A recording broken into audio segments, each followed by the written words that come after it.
Bien, ya, ahora sí. Bueno, entonces el paciente, ¿no? Es su caso. Eh, Tres motivos de internación. Entonces la tos es expectoración molesta amarillenta y esa disnea, la sed de aire, la dificultad para caminar. Él empezó a notarla de color, primero era medio amarillenta y últimamente era medio verdosa. El señor, este paciente, lo que utiliza para su enfermedad, porque tiene una enfermedad crónica pulmonar, utiliza agonistas beta 2, que son salbutamol, bromuro y patropio en inhalador. Su médico a él lo que requiere es que le recomendó eso porque por su cuadro de fumador crónico sus pulmones no eran muy expansibles. Entonces empezó a darle broncodilatadores con salbutamol para que se expandan y le ayuden un poquito más. No le servía, no le alcanzaba con eso. Seguía inhalando su salbutamol, pero seguía con ese problema. En la noche, previa a lo que pasó, él refiere que empezó a sentir una especie de punzadas, como un dolor, y además fiebre. Él sintió fiebre en su trabajo, entonces llamó a su jefe y le trajeron paracetamol y no respondió. Cuando se asustó realmente el señor, pues empezó a toser, y esa tos le empezó a producir eh, un sabor metálico en la boca. Fue al baño y se fijó que estaba escupiendo saliva, las flemas, pero con restos de sangre. ¿Bien? Con ese resto de sangre ya se asustó el señor y se fue al médico al día siguiente. Al momento del ingreso, el paciente lo que tiene es una disnea. La disnea se clasifica por grados, ¿ya? De grandes esfuerzos es cuando sube las gradas o hacen un esfuerzo medio, entonces se cansa. Poco esfuerzo es el disnea grado 4, por ejemplo, que es la que nos da por estar sentados solamente. El señor tiene una disnea regular. Utiliza broncodilatadores hace bastante tiempo, aunque a veces no se lo toma. ¿Por qué? Porque dice que le molesta. Cuando está fumando, usar el inhalador le molesta bastante. Antecedentes patológicos, aparte de estos, es un señor hipertenso. Para eso toma un vasodilatador. En este caso es enalapril. El enalapril es un vasodilatador que se utiliza para la hipertensión. Además, que refiere que cuando era joven lo operaron de 2 hernias y además le sacaron la vesícula. Al momento del ingreso de nuestro paciente, se le hace una placa de tórax, se le hace un hemograma y lo escuchamos. Al escucharlo, vean bien, frecuencia respiratoria de 16 por minuto, pero hay roncus en los dos campos pulmonares. Un roncus se llama a una especie de frote que hay.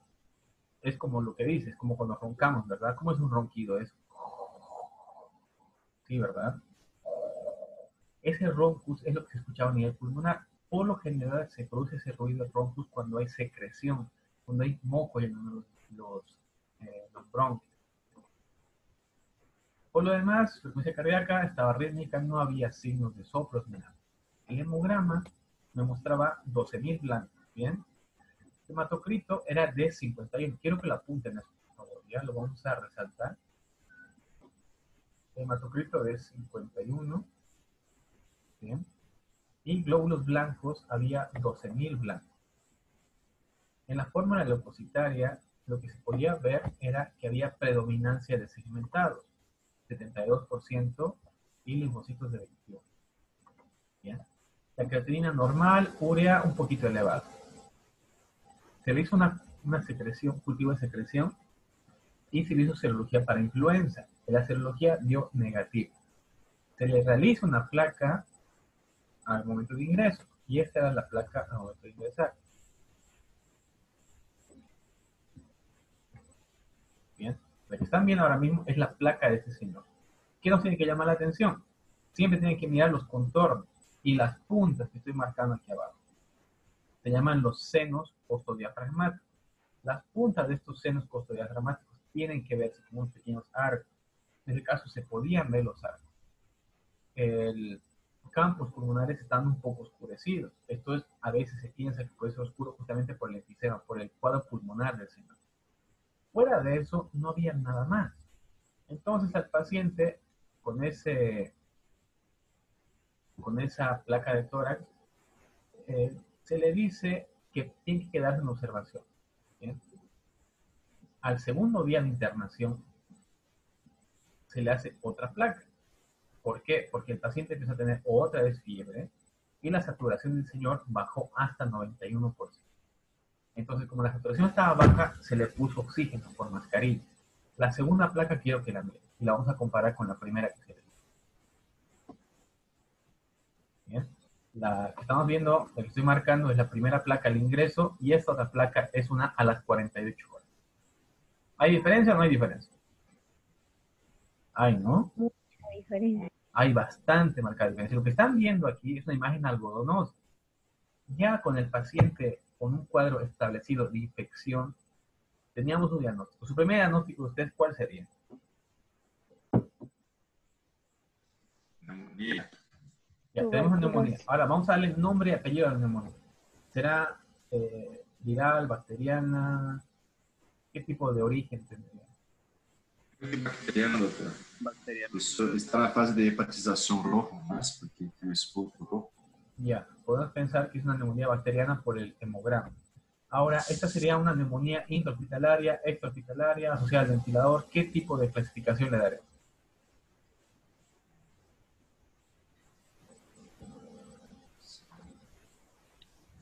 Neumonía aquí de la comunidad, neumonía intrahospitalaria. Ah, não. Hospitalario. Todavía no. El paciente entró con un cuadro ya infeccioso, ¿no? Entró con un hemograma sugerente de infección. Estaba con ¿cuántos blancos? Con 12.000 blancos entre el paciente. Entonces ya entró con infección. Además que el paciente entró por un cuadro de tos, flemas de color verde, entonces ya sospechamos de que el paciente sí tenía un cuadro infeccioso al entrar. En principio, el diagnóstico que se le dio a este señor era de una neumonía adquirida en la comunidad, ¿bien? Que esta cosa empeoró mucho por su cuadro de base del paciente. ¿Cuál era su cuadro de base? Que era un paciente fumador. Entonces, ese pulmón no tenía capacidad de responder ni expandirse adecuadamente ante él. A las 48 horas el paciente estaba así. A las 72 horas, al tercer día, el paciente presenta un episodio de distrés respiratorio. ¿A qué me refiero con un distrés respiratorio? Bueno, pues empezó a hacer lo mismo que hemos visto hace rato. Empezó a hiperventilar el señor. Su saturación del 91 que estaba con oxígeno bajó a 74% de saturación. Se empezó a ponerse obnubilado, no perdía el conocimiento, pero ya no hablaba coherentemente. Le decíamos, señor, ¿cómo se siente? El otro decía, no, me tengo que ir a mi casa, me quiero ir a mi casa, decía. Y empezó a querer soltarse, sacarse los suelos. No estaba consciente al 100% el señor. Bien, con esta gasometría y con el cuadro empezamos a ver que el bicarbonato otra vez empezó a desequilibrarse con el dióxido de carbono. Se establece un diagnóstico de una acidosis respiratoria con una saturación y se decide trasladar a terapia intensiva. En terapia intensiva, lo primero que se hace es que para evitar que el paciente haga su distrés respiratorio y se nos muera por acidosis metabólica es, se lo intuba. Se lo hace dormir, se lo intuba y se inicia el protocolo de antibióticos de amplio espectro. Porque hasta ese momento no sabíamos qué era lo que tenía. Inician 2 antibióticos bastante fuertes. Imipenem, bien, si lo quieren averiguar más tarde, y vancomicina. El imipenem por lo general viene acompañado de cilastatina, que es una especie de protector para que aguante más. Así estuvo el tercer día y el cuarto un poquito más estable, pero no mejoraba el paciente. Sus presiones no subían, su saturación se mantenía baja a pesar de que estaba con ventilador. Se le hizo otra placa más, la tercera, que sería esta. Esta es la placa de control a las 72 horas. La comparamos. Placa número 1, el día de ingreso. Placa número 2 a las 48 horas. Y placa número 3 a las 72 horas de vuelta. Por si no se dan cuenta, empezó en lóbulo medio, subió al lóbulo superior. Y en esta otra placa, los 3 días, fíjense lo agresivo que era esto, invadió todo el lóbulo medio derecho, lóbulo superior derecho, y empezó a entrarse por la cisura, fíjense por acá, esa era la cisura que había entre el lóbulo superior e inferior. Lo voy a dibujar ya.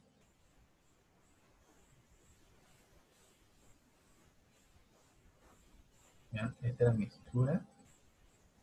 Empezó a entrar el cuadro entre la cisura, ¿ya? En la bacteria. Y en este lado empezó a afectar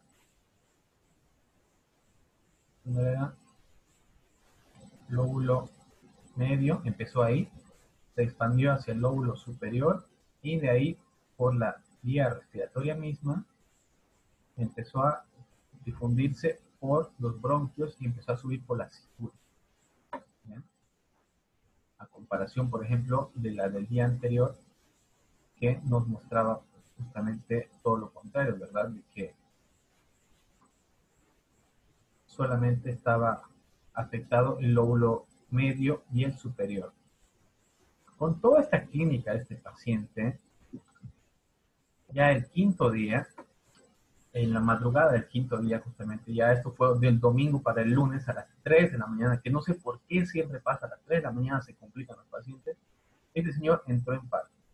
Bien, llamaron a hacer compresiones, se hizo cardioversión, salió del paro. Bien, se lo estabilizó y media hora después volvió a entrar en paro. Se hicieron compresiones durante 40 minutos, pero no se consiguió revertir el cuadro. El quinto día, a las 15, esto está mal, 9 a las 3:45, a las 5 de la mañana del quinto día falleció el paciente. El diagnóstico era una sepsis de foco pulmonar, posiblemente originada por una bacteria multiresistente. El sexto día recién, es decir, después, un día después de que falleció, recién llegó el cultivo, se retrasó bastante, y era una bacteria igual, era una, no me acuerdo bien si era estafilococo o era Klebsiella, la verdad es que no me acuerdo, pero una bacteria bastante agresiva. ¿Qué es lo que pasa con este paciente? El cuadro que ustedes acaban de ver, esa evolución, han visto ese pulmón, cómo se empezó a invadir, es un cuadro bastante agresivo y esto va a empeorar mucho en el paciente cuando tenga factores de riesgo. Exactamente lo que acabo de relatarles es lo mismo que le está pasando a los pacientes con coronavirus. Es exactamente lo mismo, es así de agresivo el coronavirus. Y deja justamente esas mismas lesiones algodonosas que se disemina, lesiona el alveolo se llena de líquido. Entra otro alveolo, lo llena de líquido, lo inflama y así va sucesivamente. Bien. Este paciente hubiera salido de la patología si lo detectábamos antes, posiblemente. Pero, y aquí está el pero, por más que sea la bacteria, porque la bacteria no era multiresistente, era una bacteria sensible, era sensible al imipenem, sensible a la vancomicina, se le podía dar. Pero el problema fue de que el paciente, su cuadro de base, 40 años fumando, no ayudaba para nada. Era como un desierto ese pulmón. Entonces era como un desierto donde podía entrar la bacteria y hacer lo que le dé la gana. Básicamente eso fue lo que pasó con el paciente. Bien. El cuadro clínico, o sea, toda la historia que les he mandado, le acabo de enviar hace rato al principio al grupo. Bien. No les voy a dejar tarea esta semana porque ya tienen su tarea para hacer, la verdad, la de cardio. Pero quiero que lo lean este caso clínico. Bien, y me comenten ustedes como médicos de emergencias si creen que el procedimiento ha sido el adecuado o ustedes qué cosas mejorarían o qué cosas cambiarían del tratamiento que han recibido. Bien, no es cuestión de juzgar si estaba bien o estaba mal, cada uno tiene su opinión diferente. Bien, pero quiero que lo lean bien y me comenten si, por ejemplo, al momento del ingreso hubiera sido buena idea, en vez de tenerlo en piso, hubieran mandado a terapia directamente. Tal vez la cosa hubiera cambiado, ¿no? Tal vez hay alguien que piense que tal vez el paciente lo que ha tenido era una infección intrahospitalaria y tal vez había que hacerlo el tratamiento ambulatorio. Cualquier opinión la voy a valorar mucho más. Esto lo vamos a hablar en la práctica. Hoy tenemos una práctica, ¿verdad? ¿Sí? Sí. Bueno, vamos a ver un poquito más de esto en la práctica de ahora y la otra mitad la vamos a hablar en la práctica de mañana. ¿Sí? Me interesa mucho, mucho la opinión de ustedes como médicos que tengan y eso es lo que voy a valorar más. ¿Algún comentario, alguna duda, alguna pregunta?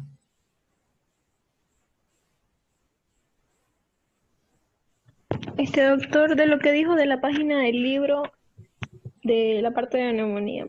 Ah, ya, sí. Ahora lo voy a subir eso, ya. Más bien, gracias por recordármelo. Antes de que comience la práctica, les voy a mandar el capítulo, ¿ya? De todas maneras, en el Harrison lo tienen que buscar en el capítulo de enfermedades pulmonares, donde dice neumonía. ¿Ya? Enfermedades pulmonares agudas, crónicas, buscan las agudas y ahí está el cuadro de neumonía. Leanlo de ahí, porque básicamente lo que estamos viendo en patología y la clínica está todo junto ahí y está muy bien explicado. Ahora mismo lo que estoy haciendo es recortarlo, ese capítulo son 15 páginas más o menos. Las 15 páginas pues será lo esencial, unas 5 o 6, Y eso es lo que vamos a leer. ¿Ya? Para esta clase, las diapositivas no las voy a subir hasta el domingo. ¿Por qué? Porque quiero que esta semana lean casos clínicos que les voy a poner, lean lo que les voy a mandar del Harrison, que les va a gustar, creando. ¿Bien? Ya, gracias, doctor. Bueno, ¿otra duda más? ¿Nadie más? ¿No tomo lista? Esa semana no vas a tomar lista porque lo que voy a hacer va a ser tomarle su foto. A partir de la foto es que hago mi lista. Así ahorramos un poco más de tiempo. Así que antes que se me olvide, vamos a poner las cámaras para que estemos su foto. Nos vemos y saludamos y nos vamos a preparar el almuerzo.